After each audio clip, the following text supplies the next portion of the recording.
ओम श्री साई राम। चिन्ह कथा के माध्यम से भगवान श्री सत्य साईं बाबा हमें आहार की चरित्र का आधार है पर समझाते हैं। भोजन पर उन लोगों के सूक्ष्म प्रभाव पड़ते हैं जो उसे बनाते और परोसते हैं, और वही प्रभाव भोजन करने वालों में समाहित हो जाते हैं। आहार ही चरित्र का आधार है। मन की अवस्था शरीर की अवस्था से प्रभावित होती है। अब मैं आपको 80 वर्ष पूर्व घटी एक घटना सुनाता हूँ। बद्रीनाथ में हंसराज नाम की एक महान योगी रहते थे। वे सदैव भगवान की महिमा का गान में लीन रहते थे।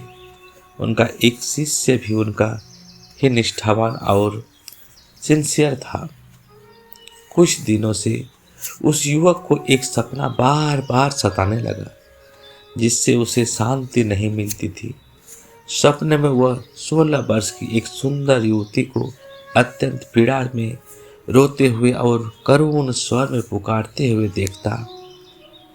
क्या कोई मुझे बचा नहीं सकता? यह विचित्र सपना उसे चकित कर देता था। यह करुण आकृति और हृदय विदारक पुकार उसके मन से निकल ही नहीं पाती थी। उसने अपनी व्यथा गुरु हंसराज को सुनाई। हंसराज वास्तव में एक सच्चे हंस थे।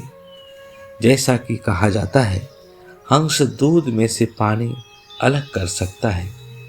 अपने विवेक के द्वारा हंसराज ने इस भयानक अनुभव के कारण को खोज निकाला। उन्होंने शिष्य से प्रश्न किए, पहले दिन तुमने क्या किया? कहाँ गए थे? क्या खाया था? तब पता चला कि वह अपने एक मित्र के साथ एक भोज में गया था और वहाँ पूड़ियाँ और चपातियाँ खाई। जांच करने पर पता हुआ कि वह भोज एक निर्धन ब्राह्मण द्वारा तैयार किया गया था।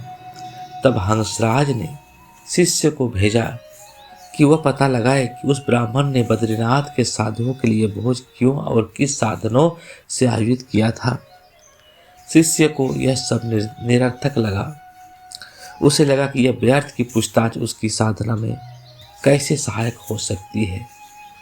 वह उस दिन को कोसने लगा जब से यह सपना उसे सताने लगा था। फिर भी गुरु की आज्ञा मानकर वह गया और भोज की पृष्ठभूमि तथा उसकी व्यवस्था के साधनों की खोज की। तब यह सत्य सामने आया कि भोज के लिए धन का एक 60 वर्षीय साहूकार ने दिया था, जिसने एक ब्राह्मण से उसकी बेटी का विवाह किया था और बदले में 10,000 रुपये लिए थे। वह बेटी अब त्याग दी गई थी और संतों से थोड़ी सी मानवीय करुणा की याचना कर रही थी। इस प्रकार हंसराज ने अपने शिष्य को यह सिखाया कि भोजन जैसे अत्यंत निकट उपहार को स्वीकार करने से पहले उनके स्रोत, दान के उद्देश्य और दाता की भावनाओं और वासनाओं की अवश्य जांच करनी चाहिए। जय जय साईं राम।